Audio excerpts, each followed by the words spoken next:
Hello friends, कैसे हैं आप सब दोस्तों। ये हिस्ट्री का प्रैक्टिस सेट 9 है और इसके पहले मैंने 8 प्रैक्टिस सेट लॉन्च कर दिए हैं, जिसे आप हिस्ट्री के प्लेलिस्ट में जाएंगे तो सारे इंपॉर्टेंट वीडियोस वहां मिल जाएंगे। ठीक है, सब प्रैक्टिस सेट लगाइए क्योंकि टाइम अब बहुत कम है और बहुत ईजी शब्दों में मैं जो भी रिलेटेड फैक्ट्स होंगे सबको बताऊँगा। इस चीज़ से जितने भी रिलेटेड फैक्ट्स हैं, मेरा प्रैक्टिस सेट देने का ये मकसद है कि आपका प्रैक्टिस, आप अपना स्कोर भी, फाइनल स्कोर जो हो उसे भी कमेंट करें। साथ ही साथ मुझे ये भी बताएं कि आपका नॉलेज बढ़ रहा है। इट मीन्स कि जितने भी ऑप्शन हैं सबसे डिटेल जो भी बातें होंगी वो मैं बताऊंगा जो आपके एग्जाम में आए हुए हैं। तो चलिए शुरू करते हैं।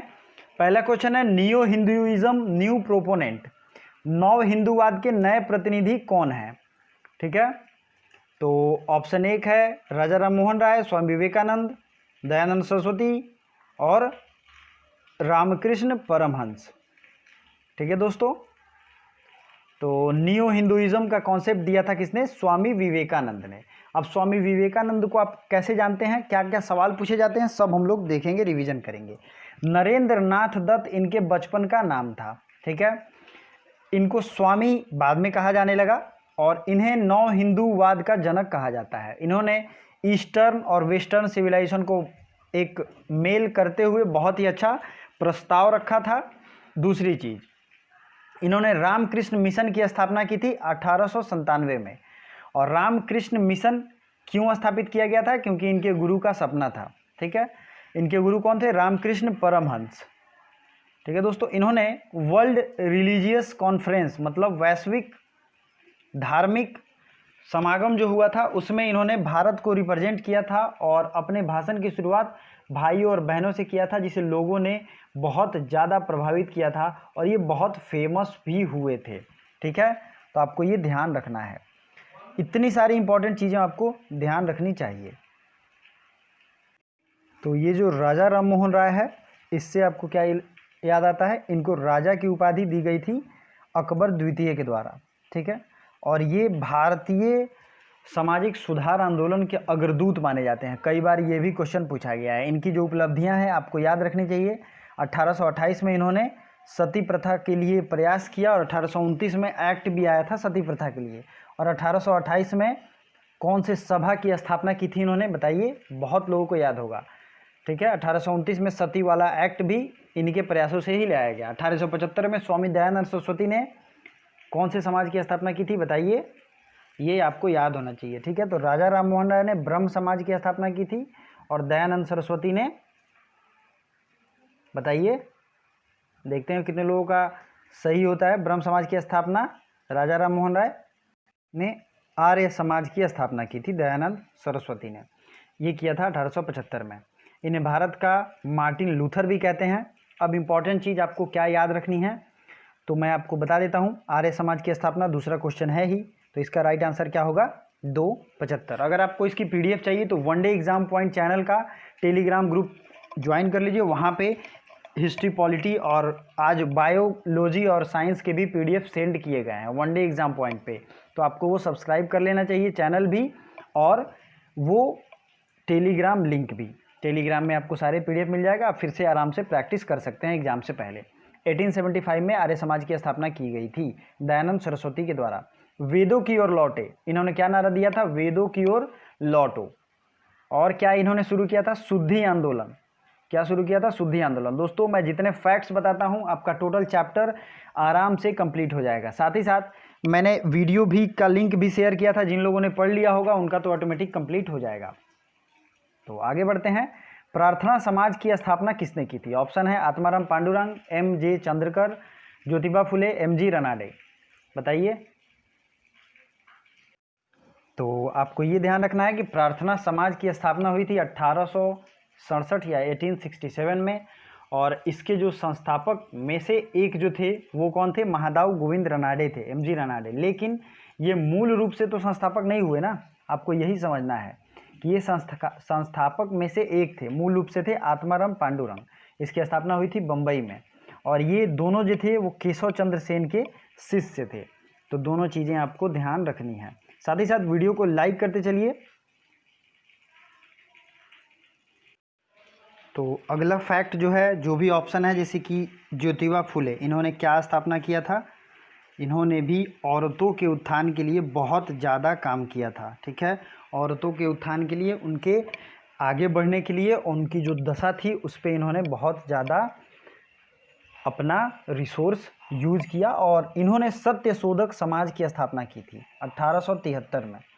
ठीक है, ज्योतिबा फुले ने, महात्मा ज्योतिबा फुले, इन्होंने एक किताब लिखी थी गुलामगिरी। नेक्स्ट क्वेश्चन है, सत्यशोधक समाज की स्थापना किसने की थी? तो ये की थी ज्योतिबा फुले ने। और मैंने आपको बताया ही था कि इन्होंने इस एक जाति से ये माली थी और ब्राह्मणों और एक नीच जातियों के बीच जो प्रॉब्लम थी उसके लिए इन्होंने बहुत काम किया और इनकी पुस्तक का नाम है गुलामगिरी। ठीक है, उसी तरीके से डॉक्टर भीमराव अंबेडकर ने भी किया था ये काम और उनकी पुस्तक का नाम क्या था? बहिष्कृत भारत। और उन्होंने एक सभा बनाई थी, बहिष्कृत हितकारिणी सभा। तो ये दोनों चीज़ें आपको ध्यान रखनी हैं। तो चलिए आगे बढ़ते हैं। The age of consent act, ये क्या है और ये कब आया? सबसे ज़्यादा पूछा जाता है ये क्या है। तो the age of consent act, ये इंग्लिश में मैंने इसलिए लिखा है क्योंकि ये एक्ट जो है वो पास ही हुआ था इंग्लिश में। कंसेंट मतलब होती है सहमति, और इसका मतलब ये होता है कि एक विवाह की उम्र की सहमति होनी चाहिए। ठीक है, उसमें एक उम्र डिसाइड किया गया था, जैसे आज है लड़कों के लिए 21 वर्ष, लड़कियों के लिए एटलीस्ट 18 ईयर्स होना चाहिए। ठीक है, उस तरीके से पहले नहीं था, बाल विवाह की प्रथा थी। तो इसके खिलाफ में 1891 में ये एक्ट लाया गया था, the age of consent act. आपके एग्जाम में आया भी है। ठीक है, तो एज ऑफ कंसेंट एक्ट यही है, इसको 1891 में आया। साथ ही साथ एक और एक्ट भी आया 1891 में, फैक्ट्री एक्ट। तो फैक्ट्री एक्ट 1881 में भी आया है और 1891 में भी आया है। तो दोनों चीज़ें आपको याद रखनी है। किससे रिलेटेड है ये? तो ये बाल विवाह जैसे कुअपराधों से रिलेटेड है। सारदा एक्ट, सारदा एक्ट भी बाद में आया था, ये किससे संबंधित है? तो ऑप्शन आप देख सकते हैं। तो ये ऑप्शन जो है सारदा एक्ट, ये संबंधित है बाल विवाह से। ये एक 1929 में पास हुआ था और अजमेर की एक निवासी थी शिक्षाविद हरिविलास सारदा, उन्हीं के प्रयत्नों से जो है बाल विवाह के उपायों स्वरूप ये एक्ट लाया गया था। ठीक है, इसमें लड़के और लड़कियों की न्यूनतम सीमा निर्धारित कर दी गई। लड़के की सीमा क्या थी? 14 साल और लड़कियों की 18 साल। लड़कों की 18 और लड़कियों की 14, सॉरी। ठीक है, इसमें इतना तक किया गया था, लेकिन फिर ये बाद में बढ़ता है जब भारत आज़ाद होता है। तो थियोसॉफिकल सोसाइटी की स्थापना कब हुई थी? ये बहुत बार पूछा गया है, बहुत ही ज़्यादा ये इंपॉर्टेंट भी है। तो थियोसॉफिकल सोसाइटी जो है, थियोसॉफिस्ट आप जानते भी होंगे, बहुत लोग होंगे भी। इसकी स्थापना हुई थी 1879 में, मतलब 1879 में। और कर्नल आलकॉट एवं मैडम ब्लावट्स्की ने इसका स्थापना किया था। कहाँ पे? तो मद्रास के अडयार में, याद रखिएगा क्योंकि ये भी पूछा गया है, मद्रास के अडयार में। और इससे एक बहुत फेमस महिला जुड़ी होती हैं जिनका नाम है श्रीमती एनी बेसेंट। वो 1888 में इससे जुड़ती हैं, लेकिन आपको ये याद नहीं रखना है कि 1888 में जुड़ती हैं, आपको ये याद रखना है कि 1879 में इसकी स्थापना हुई थी। एनी बेसेंट जो हैं, 3 महिलाएं जो हैं वो कांग्रेस की अध्यक्ष बनती हैं, जिसमें एक एनी बेसेंट थी और ये पहली महिला थी जो 1917 में, ठीक है, भारतीय राष्ट्रीय कांग्रेस की महिला अध्यक्ष बनती हैं। लेकिन ये विदेशी थी। तो अगर आपसे पहला भारतीय पूछा जाए तो वो कौन है? सुचेता कृपलानी, 1925 में। और मैंने इसका ट्रिक क्या बताया था कि 3 महिलाएं जो अलग अलग कांग्रेस के साल में प्रेसिडेंट बनी थी, उनका 2 वीडियो भी है, आप हिस्ट्री के प्लेलिस्ट में जाएंगे तो मिल जाएगा। 17, 25, 33 उसका ट्रिक था, 17, 25, 33। ठीक है, तो ये आपको ध्यान रखना है। आत्मीय सभा की स्थापना किसने की थी? अगला क्वेश्चन 8 नंबर, राजा राममोहन राय, स्वामी विवेकानंद, दयानंद सरस्वती, रामकृष्ण परमहंस। तो बताइए इसका राइट आंसर। तो आत्मीय सभा की स्थापना हुई थी 1815 में और इसकी भी स्थापना राजा राम मोहन राय ने की थी। आधुनिक भारत का अग्रदूत भी इन्हें कहते हैं और इन्हें राजा की उपाधि दी थी अकबर द्वितीय ने। और इन्हें ये उपाधि देकर जब अकबर द्वितीय ने इन्हें इंग्लैंड भेजा अपना पेंशन बढ़वाने के लिए, वहीं पे इंग्लैंड के ब्रिस्टल में इनकी मौत हो जाती है और वहीं पे उनकी समाधि भी है, अभी भी है। तो ये आपको याद रखना है, इनकी मृत्यु जो है भारत में नहीं हुई थी। नेक्स्ट है स्वामी विवेकानंद के बारे में मैंने बहुत चीज़ें बता दी हैं। दयानंद सरस्वती का मैंने बताया था, इन्होंने सबसे पहले स्वराज शब्द का प्रयोग किया था दयानंद सरस्वती ने, और हिंदी को राष्ट्रभाषा बनाने की मांग उसी समय की थी। किसने? दयानंद सरस्वती ने। आपको ये दोनों चीज़ें याद रखनी हैं। रामकृष्ण परमहंस, रामकृष्ण परमहंस किसके गुरु थे? विवेकानंद के गुरु थे, जो कि दक्षिणेश्वर काली टेम्पल के बहुत बड़े पुजारी थे। नेक्स्ट क्वेश्चन है भारत सेवा मंडल या सर्वेंट्स ऑफ इंडिया सोसाइटी की स्थापना किसने की थी? कब की गई? 1905, 1909, 1875, 1879। तो ये सर्वेंट्स ऑफ इंडिया सोसाइटी जो है ये किसके द्वारा किया गया है? गोपाल कृष्ण गोखले के द्वारा। और ये किसके राजनीतिक गुरु थे? तो ये महात्मा गांधी के राजनीतिक गुरु थे। ठीक है, 1905 में सर्वेंट्स ऑफ इंडिया सोसाइटी। तो राइट आंसर क्या होगा? 9 का 1। नेक्स्ट है 10 नंबर, रामकृष्ण मिशन की स्थापना कब हुई थी? तो बताइए राइट आंसर। तो रामकृष्ण मिशन की स्थापना हुई थी 1897 में, और वर्ल्ड रिलीजियस कॉन्फ्रेंस जो हुआ था वो हुआ था 1893 में।